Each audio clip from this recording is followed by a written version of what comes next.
Donc je suis responsable de l'ONG Bobo Tolande qui s'occupe des démunis en RDC Congo et je suis maman de 5 enfants et en même temps je suis employée dans la fonction publique, enfin dans l'enseignement en France. Je suis résidente en France. L'autonomisation de la femme, déjà ce que je constate moi-même, c'est que la femme congolaise elle est très forte. Nous sommes très fortes parce que le matin, la plupart du temps le matin, c'est ces mamans qui vont chercher le pain dans les dépôts de pain. Elles vont chercher des fois les fruits. Nalibongo, c'est les mamans. Elles portent des sacs, des grands sacs de charbon de makala sur leur tête, tout en étant femmes, avec des fois un bébé dans le dos. La femme n'est pas celle du bureau, donc elles sont fortes. Donc c'est des femmes, je pense que si elles avaient plus de moyens, elles pourraient faire des métiers plus valorisants et être plus autonomes.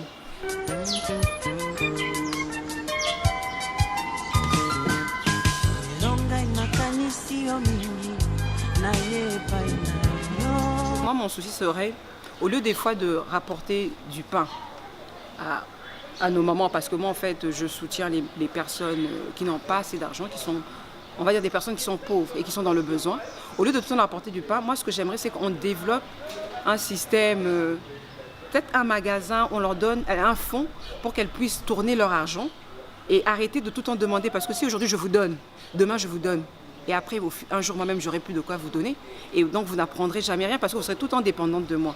Tandis que si on vous donne un petit moyen de financer un petit commerce, une petite activité, atelier de couture ou faire même une formation, donc je pense que c'est ça le plus que j'aimerais amener à la femme congolaise et aussi aux jeunes enfants, aux jeunes filles, pour que plus tard, elles ne restent pas dans le système de tout temps, Pesanga, Kabelangai, mais qu'elles arrivent déjà, qu'elles partent déjà avec un objectif de vouloir voir plus haut.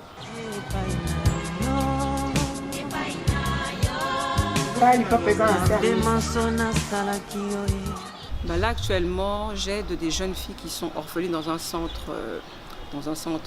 à limiter. Là, elles ont fait des formations, puisqu'en fait, elles n'ont pas le cursus normal.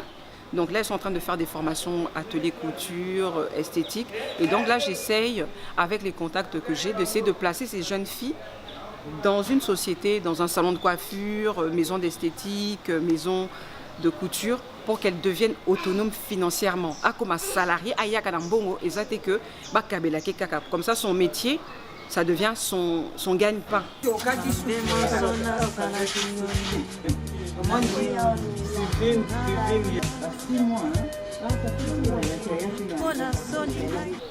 L'ambition, déjà, c'est parce que je suis maman. Je suis maman de 5 enfants. 5 enfants, dont un est atteint d'autisme. Mon 4e est atteint d'autisme. Et vu comment l'autisme est traité en France, voilà, mon fils, il a une structure, il a une prise en charge, tous les frais médicaux. Ce n'est pas à ma charge parce que voilà, c'est des 5 000 des fois euros par mois. Donc c'est l'État qui s'en charge. Et en venant en RDC, j'ai vu qu'il y a beaucoup d'enfants qui sont rejetés. Déjà même les autistes, il y en a qu'on rejette. Pourquoi? Parce que, excusez-moi, la société les accuse d'être ndoki. Comme ils ne parlent pas, c'est des enfants qui sont peut-être lobaratés. La société dira à lobaranabutu, à zandoki, on va les ramener dans les églises, ils sont pénalisés. Et après, on les jette dans la rue. Donc ça fait donc non, c'est pas ça. C'est des enfants qui sont malades, qui ont juste besoin d'un suivi. Et voir des enfants des fois dans la rue, des enfants qui ont des familles mais qui vivent dans la rue, dans la mendicité. Pourquoi? Pour pouvoir aider leur famille. Donc quand j'ai vu ça en venant à Kinshasa, je me suis dit, et si c'était mon enfant? Comment j'allais le prendre? Je me dis, maintenant je ne suis pas moi qui vis en France, qui a une bonne vie en France, bien installée. Je me suis mis à la place de la maman, petite maman là qui n'a pas les moyens.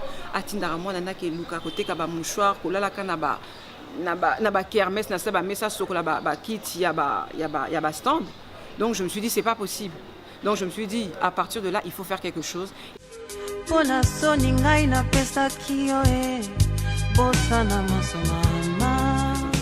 Donc parce que d'une part c'est de l'auto-malédiction. Parce que l'enfant, il va se dire je ne vais pas faire d'efforts parce qu'on a zoba. Parce que si le loba lui dit maman, ça zoba, qu'est-ce que tu vas te dire? Ah mais non, zoba, donc je ne ferai pas d'efforts. Donc au contraire, il faut le tirer vers le haut.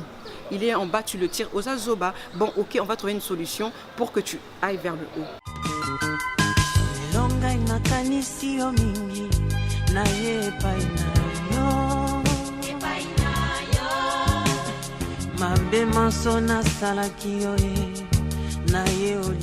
Nous sommes tous égaux, hommes, femmes, égaux. On est égaux.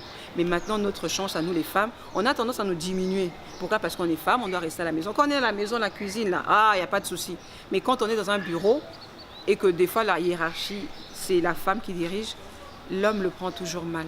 Alors que c'est pas ça. Donc on est dans une société qui avance, on est dans une société qui va vite avec le numérique, l'informatique et tout. Donc je pense qu'on devrait franchir ces barrières-là de sexualité. On va être égaux.